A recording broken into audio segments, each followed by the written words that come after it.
Everybody understands the value of recovery when it comes to sports. Nobody expects an elite athlete to keep performing at their best without ever taking time to reset and recover. So the question I've been obsessed with over the last 2 decades is, how do you make resetting in and around the workplace so simple and so accessible that people will actually do it? Because let's be honest, if it's complicated, you're gonna find an excuse not to do it. So it has to be short, it has to feel easy, it has to be practical and effective, and most importantly, it has to feel so delightful that you actually look forward to doing it again. And that is what I spent the last 20 years showing tens of thousands of high performers how to do. How to reset themselves on the go so you can stay in the zone, you can make better decisions, you can connect more easily, and you can show up more fully to the moments and to the people that matter to you the most. From one decent night's sleep, that may allow you to reset yourself or your presence 3 times. So we'll call it reset points, okay? This is how it works. You're up in the morning and your kid is playing around and they cause you to spill your coffee, but you don't get upset. Why? Because your body automatically spends one of your 3 reset points. Later, you're driving to work and somebody cuts you off in traffic. And you just shrug it off. How? Your body spends another one of its 3 reset points. Then, at work, your body spent that last reset point. Now, you're out of reset points, but you don't know this. All you know is that you've been handling everything the day has thrown at you. Cut to 7 p.m., you're in your kitchen and you're trying to connect with your partner or your situationship, depending on when you started dating, and you're starving and you're telling them all about your day. And in the middle of your share, they pick up their phone and they start scrolling.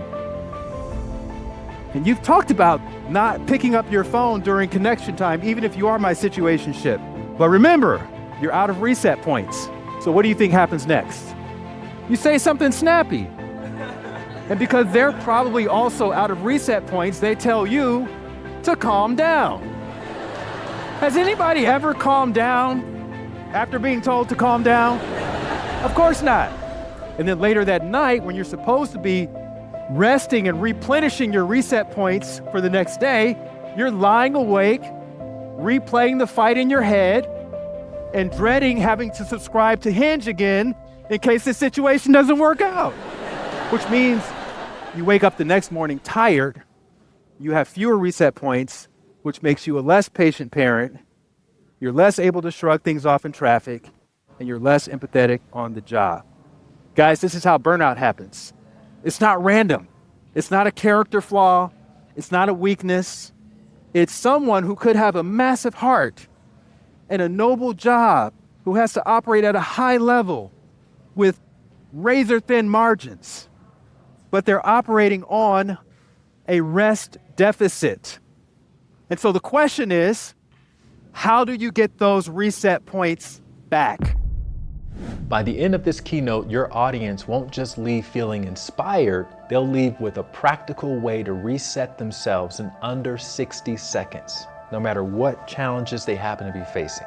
They'll know how to leave work stress at work and home stress at home so they can be fully present wherever they are. All right, slowly open your eyes.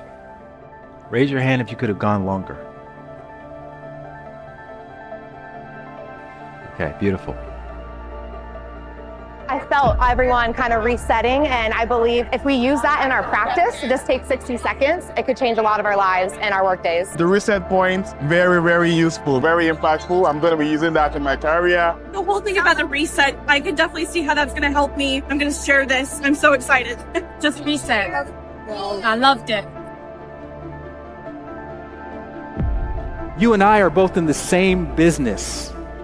We're both in the presence business. And presence is fueled by quality rest. And that gives you access to the best aspects of yourself. But we don't want to plan for the best day. We want to plan for those average days where we spill the coffee and we get cut off in traffic and our investments are a little bit down and I have a little bit of a headache and the family's a little bit less in understanding, because we're going to be having those days and we still need to operate at the highest level. So you can treat this practice kind of like you treat your cell phone charger. Like some people need to just charge up once in the morning, that's fine. Other people, you have to charge up throughout the day.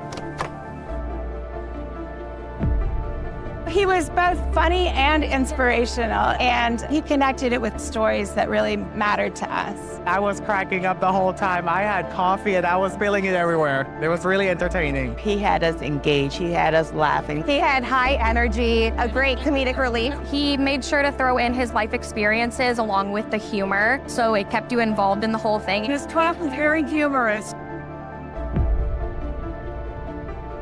Every person in the audience will also leave with one of these reminder wristbands that simply says, "This is good," which is a callback to one of the most memorable and humorous stories in the keynote. There was once a king who had a best friend. And the best friend had this weirdly optimistic outlook on life. Whenever anything bad happened, the best friend heard about it, he would usually turn around and go, "No, this is good." So if the king got cheated by someone, the best friend would go, "No, this is good." If the king lost a battle, "This is good." If the king got injured, "This is good." The idea behind it is simple. When life gets difficult and the pressure is on, presence is just an attitude shift away. And it's never about denying challenges or hard things. It's about putting ourselves in a position to see solutions and to download creativity that's hiding in plain sight. And that is exactly what makes resetting yourself so important, because it allows you to access the hidden power of presence. And the more presence you cultivate and sustain, the more you can continue to show up fully, to access your best thinking, and to help those around you feel seen and heard and appreciated, which produces the environment where everybody can do their best work. It was great. People were laughing. Great energy, 10 out of a 10. He was really good. Everything was really well done. Thank you very much. Light Watkins. Thank you. If you have not booked him already, you are missing out because he is amazing.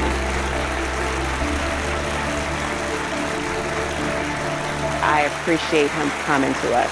So thank you. So thank you so much for considering me for your event.